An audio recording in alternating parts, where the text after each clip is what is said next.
Tujuan kali ini adalah Amerika Selatan. Dari 13 negara yang ada di benua ini, kita mampir ke Bolivia lagi.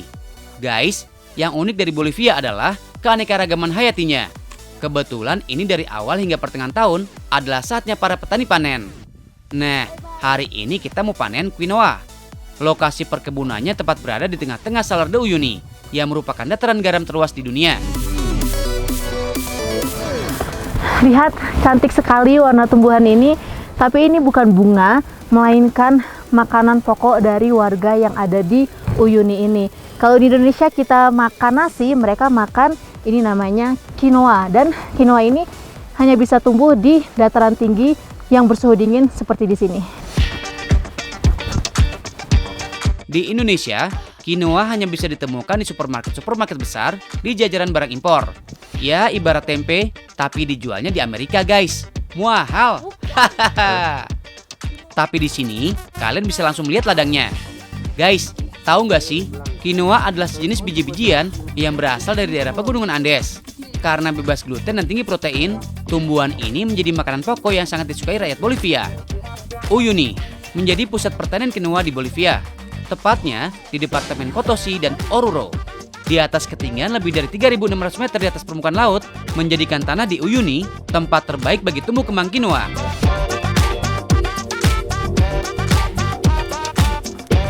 Wow, jadi mudah sekali cara memanennya karena tanahnya kering. Langsung cabut, dia langsung lepas dari tanah. Dan yang dipanen itu yang warnanya sudah menguning seperti ini. Guys, tahu nggak sih? Quinoa sudah dikonsumsi manusia sejak 6.000 tahun lalu. Namun, baru 7 tahun terakhir, varietas biji-bijian ini mulai banyak dijual di pasaran karena pamornya yang semakin meningkat. Sekitar 45% masyarakat Bolivia pun mengandalkan pertanian quinoa untuk mencukupi kebutuhan hidupnya. Dan sekarang, karena orang-orang udah pada tahu manfaat yang terkandung di dalamnya, quinoa masuk dalam kategori superfood. Setelah proses selama berhari-hari, quinoa baru bisa didistribusikan ke kota-kota. Eits, sebelum beranjak, karena capek habis bekerja memanen quinoa, Kak Dinda diajakin warga untuk makan nih. Tapi harus bikin dulu. Bahan utamanya adalah kentang. Selain quinoa, Amerika Selatan sangat terkenal dengan varian kentangnya. Di sini, kalian bisa menemukan ribuan jenis yang berbeda. Cara mengolahnya pun nggak sama. Masaknya menggunakan kompor darurat. Caranya, gali lubang di tanah dan siapkan kayu bakar. Pampaku atau watia adalah seni mengubur makanan di dalam tanah. Bagi masyarakat Bolivia, memasak seperti ini merupakan bagian dari ritual dan sebagai bentuk berbagi kepada para pendahulu. Oh, caliente. Oh. Sekarang yang harus kita lakukan adalah menunggu batunya sampai benar-benar memanas, kurang lebih 1 jam baru bisa memasukkan bahan makanannya ke bawah batu. Di zaman modern sekarang, watia sudah sangat sulit ditemukan. Hanya mereka yang masih tinggal di pedesaan yang masih sering membuatnya. Makanya, Kak Dinda beruntung banget bisa ada di sini. Dan tahu nggak sih, cara memasak seperti ini hanya bisa dilakukan di daerah tertentu. Karena kondisi tanah harus benar-benar kering, tanpa ada kandungan air sedikit pun. Jika ada air dikit aja, tanahnya bakalan lembab guys, dan api nggak akan bisa menyala. Itulah alasan mengapa banyak warga yang memasak watia di daerah Uyuni ini. Karena altitudonya, tanah-tanah di Uyuni lebih kering dibanding daerah lain. Selain itu, Uyuni memang termasuk daerah yang cenderung gersang, saking dinginnya. Setelah batu sudah cukup panas, barulah kentang bisa dimasukkan. FYI, ketika membuat watia ini, bahan lain bisa ditambahkan seperti daging, wortel, dan lain-lain. Tapi mayoritas warga di sini biasanya hanya mengandalkan kentang karena mudah didapat, hemat waktu, dan mengenyangkan. Soalnya, hampir seluruh warga yang tinggal di daerah ini adalah petani yang sibuk. Jadi manajemen waktu sangat berarti guys. Wow, ini caranya menarik sekali memasaknya, dikubur dengan tanah. Dan walaupun sudah tidak ada apinya sama sekali, suhunya terasa sangat panas. Oh, ya listo, alhamdulillah. Eso solamente Oh, caliente. caliente, la tierra caliente. Akhirnya, setelah menunggu, Kentang pun matang, tapi kompor daruratnya harus dibongkar dulu. Wih, seru banget Kak Dinda bisa dapat kesempatan berkunjung sini, bisa makan watia dan menikmati pemandangan yang super indah di sekelilingnya.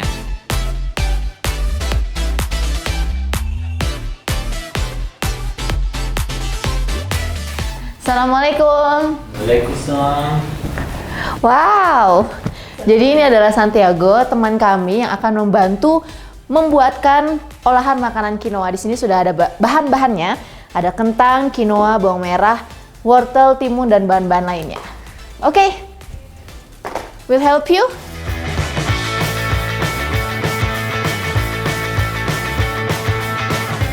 Setelah lihat proses panen quinoa, nggak lengkap kalau nggak nyobain olahannya. Ada temannya nih di kota La Paz yang menunjukin cara masaknya. Masyarakat Bolivia sebenarnya makan nasi, sama seperti di Indonesia. Tapi di sini mereka nggak ketergantungan dengan beras. Makanan pokoknya bisa dengan kentang, jagung, dan tentunya quinoa. Nah, ini adalah bintang tamu kita yang paling utama kali ini, quinoa. Kalau diperhatikan ini sedikit mirip dengan bubuk-bubuk merica atau bubuk wijen.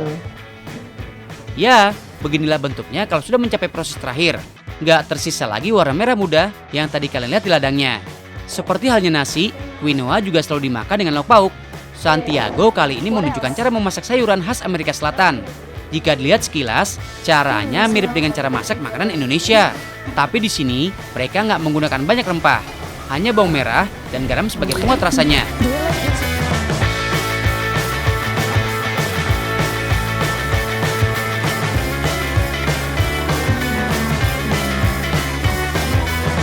Setelah lauk pauk selesai, terakhir barulah memasak quinoanya. Nah, yang terakhir dimasak adalah quinoa ini karena masaknya cukup cepat. Jadi agar mengimbangi dengan lauknya yang lain biar jadinya berbarengan. Oke. Setelah kurang lebih 15 menit, quinoa pun bisa dihidangkan bersama lauk yang lain.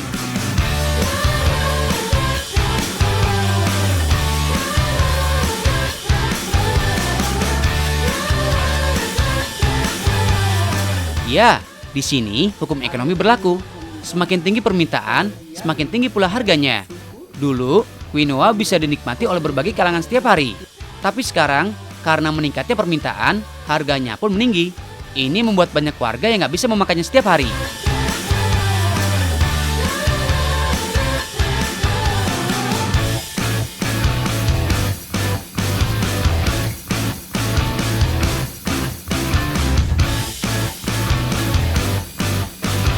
Sejak PSBB ini belum bisa bawa sehat, nasi, dan sapi ke pet shop.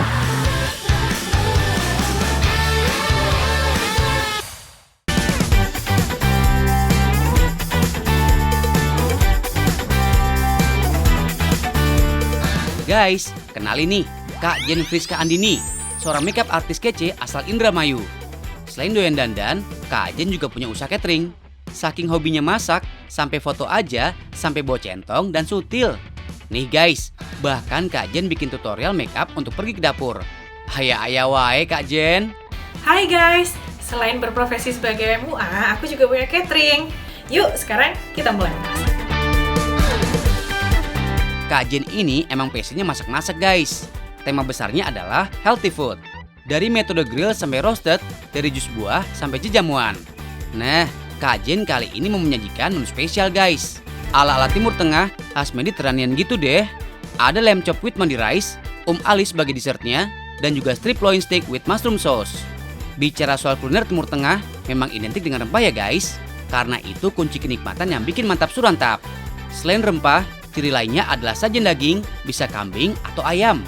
Seperti ini nih guys, ada nasi kebuli kambing dan nasi mandi ayam. Rempahnya nggak cuma diolah daging, nasinya udah pasti dirempahin juga. Nih bedanya, kalau nasi kebuli warnanya lebih brownie, kalau nasi mandi cenderung kuning. Selain nasi-nasian, menu khas Timur Tengah seringkali menyajikan roti canai. Dimakannya pakai gulai kambing kayak gini. Beuh, lemaknya lembut dan leleh di mulut. Tahu nggak sih guys, lamb chop adalah potongan daging kambing muda yang emang disajikan dengan tulang. Karena cita rasa lamb chop udah enak dari sononya, nggak perlu terlalu ribet deh olahnya. Nih, seasoningnya terdiri dari bawang putih, olive oil, garam, oregano, thyme, dan bubuk cabai guys. Jadi aroma herbsnya bisa nonjok abis. Langsung aja kita marinasi ya guys. Pertama, masukkan olive oil, lanjut bawang putih yang udah dimemarkan, sama herbsnya sekalian. Terus dicil dulu selama 10-15 menit biar bumbunya meresap. Abis itu langsung di oven. Lanjut, kita bikin nasi mandi sebagai pelengkap hidangan. Cairkan mentega, tumis kapulaga, kayu manis, dan cengkeh. Antrian berikutnya, bawang bombay dan bawang putih yang udah dicincang halus. Lalu air asam jawa. Aduk setelah ditambah air dan whipped cream. Setelah mendidih, masukkan beras basmati ya guys. Tunggu sampai matang deh.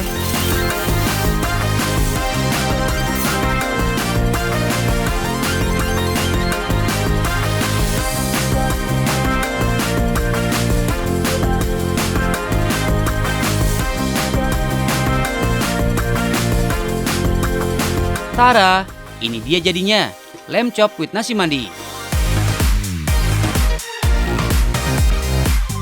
Buat pelengkap, ada strip loin steak juga nih, dan Alis sebagai dessertnya. Dududuh, lihat tuh, lamb chopnya manggil-manggil ya guys. Ditambah lagi nasi mandi yang bertaburan mede dan kismis. Warnanya golden brown pula. Gimana nggak pengen coba? Anyway busway, masakan ini udah dijamin enak kok guys. Kan sudah diincipi sesuai saran Ustadz Kafi. Jadi siap di packing dan dikirim ke pelanggan deh. Jangan lupa pakai masker dan sarung tangan biar higienis. Totalitas banget ya kak. Kamu mau? Cus lah, bikin sendiri di rumah.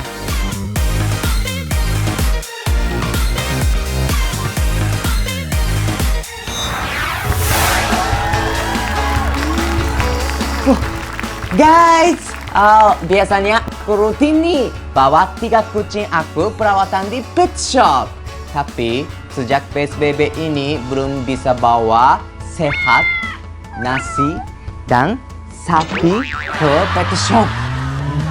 Boris guys, aku punya solusi buat datangin jasa grooming kucing ke rumah aku. Mungkin udah datang ya? Yes, check it out. Guys, yang nggak pernah absen nonton liputannya Genki selama di rumah aja, pasti nggak asing sama penampakan kucing-kucing peliharanya Genki. Ada nasi, sapi, dan sehat. Hahaha. Ciamik abis kan sama kucingnya Genki? Yap, terhitung sudah 5 tahun nih guys. Genki setiap pelihara ketiga kucingnya ini. Biarpun jenisnya cuma kucing kampung, tapi ketiga hewan peliharaannya Genki ini rawat abis kok guys. Kalian tahu nggak sih, kalau yang namanya kucing kampung ternyata punya keunggulan tersendiri loh dibanding jenis kucing ras. Kucing kampung dinilai lebih bersih karena terbiasa mandi sendiri guys. Secara hobinya suka jilatin badan. Nah, poin yang kedua, kucing kampung ternyata punya daya tahan tubuh yang lebih kuat dibanding kucing ras. Mungkin kehidupan keras ya guys, ibarat anak kampung jadi lebih tahan banting. Nah, selama di rumah aja, kucing-kucing inilah yang jadi teman sekaligus hiburan buat Genki.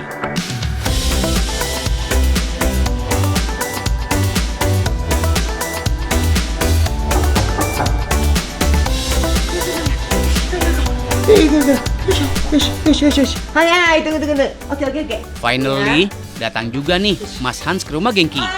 Nah, karena masih dalam masa PSBB di Jakarta, Mas Hans wajib dong pakai masker dan hand sanitizer sebelum mulai bekerja. Gak usah diraguin lagi deh, bondingnya Mas Hans sama beraneka macam jenis kucing. Udah 20 tahun nih guys, Mas Hans melakoni pekerjaan sebagai petugas grooming kucing. Next, cek kondisi si sapi dulu ya guys. Iya ini nanti dipotong. Iya, ini panjang.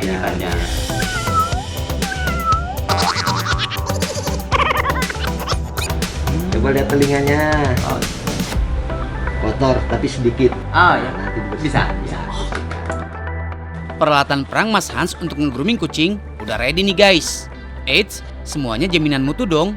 Kayak shampoo, gunting kuku, sisir, sampai parfum kucing. Aji gile.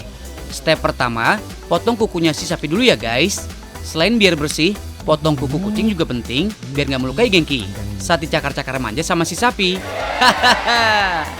Nah, kalau tadi si sapi agak sedikit berontak pas dipotong kukunya, beda banget nih pasti bersihin telinganya. Enjoy banget guys, alias anteng. Habis ini apa ya? Ini langsung mandi. Langsung mandi? Udah, iya. Udah selesai semua mandi. Yosha, mandi nenek, yosh. Mandi yuk.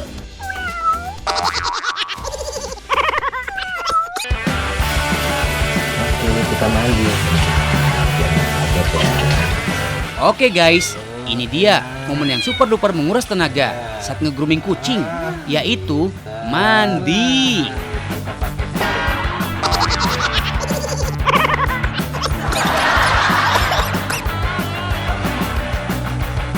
By the way, pada tahu nggak sih step-stepnya mandiin kucing biar nggak berontak? Nih, ikutin caranya Mas Hans ya.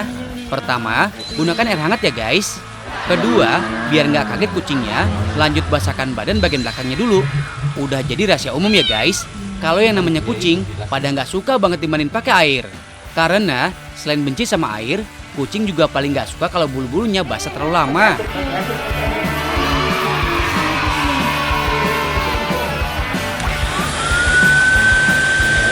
Step terakhir, keringkan bulu-bulunya. Nah, awalnya sapi sempat berontak nih guys, pas dikeringin badannya. Suara mesin yang kencang plus hembusan udara dingin dari mesin pengering bikin sapi takut setengah mati. Duh, kasihan. Nah, buat yang mau panggil jasa grooming kucing ke rumah, siapkan budget berkisar 100-150 ribu rupiah ya. Untuk grooming kucing ukuran kecil kayak sapi. Eits, nominal itu di luar biaya transport ya guys. Hahaha. Biar makin kece, si sapi dipakein baju dulu nih sama Genki. Wah, oke, sapinya udah bersih dan wangi. Praktis karena nggak perlu kemana-mana, tapi kucing aku udah bersih dan sehat. Yeay! Hei, jangan lupa nonton terus, tahu nggak sih? Makin tahu, makin banyak ilmu. Dadah!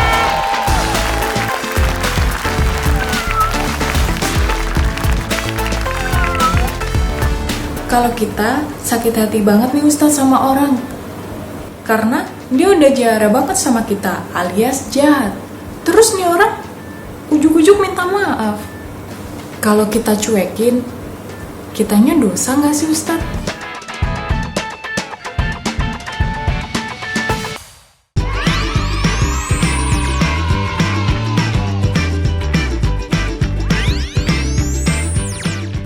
Jadi gini Bang Ustadz, kalau kita sakit hati banget nih Ustadz sama orang, karena dia udah jara banget sama kita alias jahat.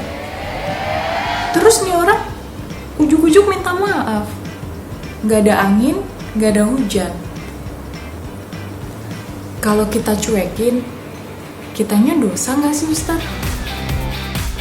Jadi gini guys ya, salah satu sifat yang paling mulia yang Allah berikan reward sebagai orang-orang yang muhsinin adalah memaafkan orang lain. Di surah Ali Imran ayat 134, wal kadhiminal ghaidh wal 'afina 'anil nas. Dan orang-orang yang senantiasa dia bisa menahan amarahnya dan juga dia senantiasa bisa memaafkan kesalahan orang lain, maka itu dikategorikan sebagai orang-orang yang muhsinin. Nah, lalu bagaimana kalau misalkan dia udah kebangetan nyakitin sama kita? Udah nyakitin, kita maafin, nyakitin lagi. Nyakitin, maafin, nyakitin lagi. Gimana Ustadz? Kalau masalah dia serius atau tidak serius meminta maaf, kembalikan kepada Allah. Intinya, banyak-banyaklah kita memaafkan orang lain. Karena ketika kita memaafkan orang lain, insya Allah dosa-dosa kita bisa berguguran karena kita senantiasa bisa memaafkan kesalahan dari orang lain.